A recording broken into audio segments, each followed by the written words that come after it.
we have another game for Saturday. It's in the Big Ten. You got Michigan playing at Maryland. Big Ten battle where Wisconsin 13-2 after Maryland got them the other night, making it an interesting race down the stretch. Michigan 14-13 record, all kinds of injuries, not a good offensive team. However, despite all that, we saw them show up on Sunday. They play rival Ohio State. They were a home dog of 6. Got out to a big lead and won the game easily 64-57. Offense was terrific, shooting 47%. They played great defense at 42%, although they did lose the rebounding battle. Not a big Michigan team. They lost 36-28. Still, Albrecht had 16 points. Irvin stepped up. He had 15 points, 7 rebounds, 4 assists. It was the first time all year that Michigan has beat a top 25 team. So, Jeff, I mean, was that their Super Bowl? They didn't have anything left in the tank.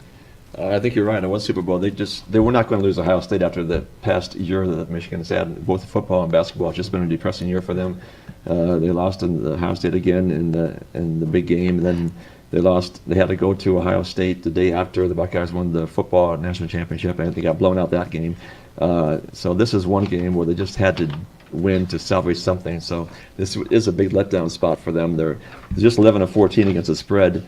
That broke a 5-game losing streak, although they have lost a lot of close games. But I think just like Texas, Michigan is going to be an NIT team this year. Maryland is 23-5 straight up, 10-14-1 against the spread. They seem to play to the level of the competition. They beat Wisconsin, and then that was after struggling against a Nebraska team that they should have blown out. That's one of the games, one of the few games I lost last week. I had Maryland minus 8.5 against Nebraska. They should have destroyed that team, and they just came out and, as I said, played to the Nebraska's level, and they won by I think 5 points. So only 2-6 against the spread last 8 games for Maryland. Melo Trimble leads the team in points, assists, and steals. Jake Lehman leads in rebounds and field goal percentage.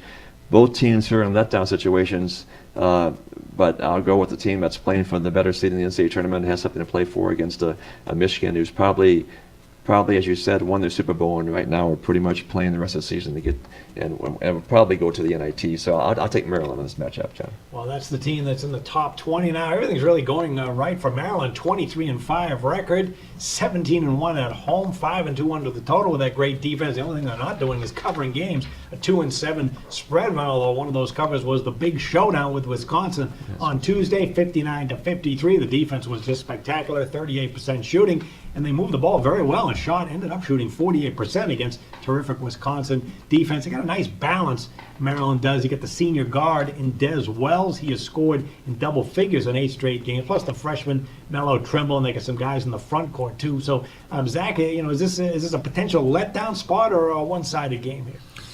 I like Maryland's coach. I think he has this team focused, but I do think they're overranked right now at 14th. That's just a little too high from what I've seen throughout conference play from them.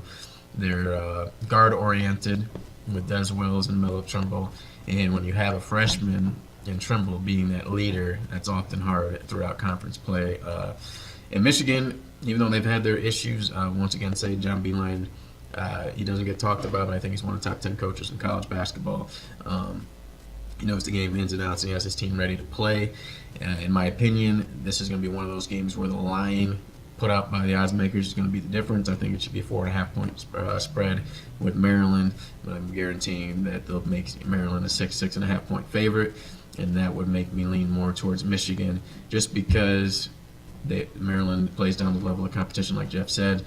They're not going to run away from teams with their offense. They can do it with their defense from time to time, but they're not going to run away from teams with their offense. There's too much isolation. Even that game against Wisconsin, one-on-one moves. They were making their shots, but they allowed Wisconsin back in that game solely because of their isolation plays. If Wisconsin would have been making a little bit more of their jump shots and not turning the ball over as much, they would have came back and won that game. Michigan has enough shooting. They spread the ball around. And I think they showed something against Ohio State, which has been the class of the Big Ten, more consistent team in the Big Ten this season. Tough one to say. I still think if the odds makers push this line up 6.5, and it's not 4.5, we'll get that 2-point spread advantage to take Michigan. If it is 4.5, then you can take Maryland because they're a great home team and they've been winning the games at home. Gets close to that number, you can see them getting that win with free throws at the end. So that's the way I would take that game. Well, I'm going to look at this as a defensive game. I can't see Michigan wanting to go up tempo. I mean, so many problems scoring. Michigan ranked 267th in the country in scoring. They're on the road now after that emotional game. Sure, everything went right on offense against Ohio State, but now they're heading out on the road after that. When Michigan faces a team with a winning record, 10-5 under the total, they're probably going to slow the pace down, and that's fine with Maryland. Maryland has a terrific defense. They just held Wisconsin to 38% shooting. They covered the spread in that game, and when the Terrapins covered the spread, they're 13-5 under the total that next game. And finally, when Maryland is home playing a team with a losing road record, they're 5-2 under the total. Should be a defensive game and a slowdown game. I look for Michigan and Maryland under the total. All right, let's get to some best bets, plus tell everybody what we have going on for the week. Jeff, you're off that perfect 3-0 college basketball night, part of a 9-1 run with all plays. Give us a best bet, and how can folks find you? Yeah, well, our best bet on the show will be Kansas. You can go to jimfeist.com and get NBA and college every day. This week I'll have a blockbuster on Saturday. It's normally $99. You get it for only $49. Also, call LVSS personal service 1-866-575-8916. You get 2 weeks of college NBA basketball for only $10. So that's 1-866-575-8916. And also go to jimfeist.com every day and go to LVSS. All right, Zach, college basketball, you've liked it from start to finish. 100 wins, 66 losses, and 4 ties. How can folks get aboard for this week? JimFeist.com. I actually didn't have any plays on Monday or Tuesday, just watching the limited boards, and also I was focusing on NBA with the return from All-Star break.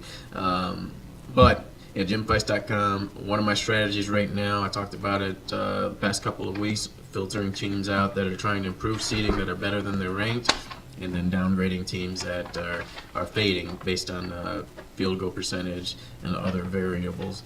But there's also teams that have underperformed vastly and have been inflated all season long by odds makers. 2 of those teams I've tracked all season long, UConn and VCU. I think now is the time, and today's case in point, with UConn playing East Carolina and VCU playing Richmond, they're finally getting shifting odds on them, and that's the time where it can take some value. UConn hasn't covered a game in I don't know how long. I think they covered against Tulsa once, and then VCU, they've had injuries galore, adjustments with Beyonce Weber being out, but I'm starting to see their younger talent emerge. All the recruits that what's his name had come in, they're starting to emerge as well. And I think now we're going to start seeing some value on those type of teams. And UConn, even better value. You've got Ryan Boatwright, a senior. He's not going to want to go to that NIT. And for some reason, if you look back to last year, UConn, they played an NCAA tournament in their backyard in the Garden in New York. And if you look ahead to the American Conference, guess where the tournament is? Right there at home at UConn. I don't know how Golden Nugget had them 5-1 odds. But I went down there last week and put them in for that. Maybe it was a misread or whatnot, but for them to be 5-1 at home with Ryan Boatwright and Kevin Ali, I think that's a steal. But yeah, JimFeist.com, and I'm sure we'll give some conference tournament preview odds next week when some of those start coming out. But I think there's value on UConn, and I'll also mention them as a best bet here in a second for Sunday. Well, very good. Okay, my best bet will be a Michigan-Maryland game under the total. Make sure you check out Jim Feist's early March Madness specials, $199. You're going to play it right through April 6th title game, and if you sign up early, you'll get that the rest of the regular season included. Just call that phone number on your screen. All right, that'll do it, and we will leave you with a story about former Providence College basketball player Marvin Barnes. Barnes was getting on a plane to go from Louisville to St. Louis, and he looked at the itinerary. The plane was leaving Louisville at 8 a.m. It says they're arriving in St. Louis at 7:55 a.m. Barnes looked at it and said, "We're going back in time. I ain't getting on no goddamn time machine. I'm out of here." All right, we'll see you next week with another edition of the college basketball version of Proline. We'll see you then.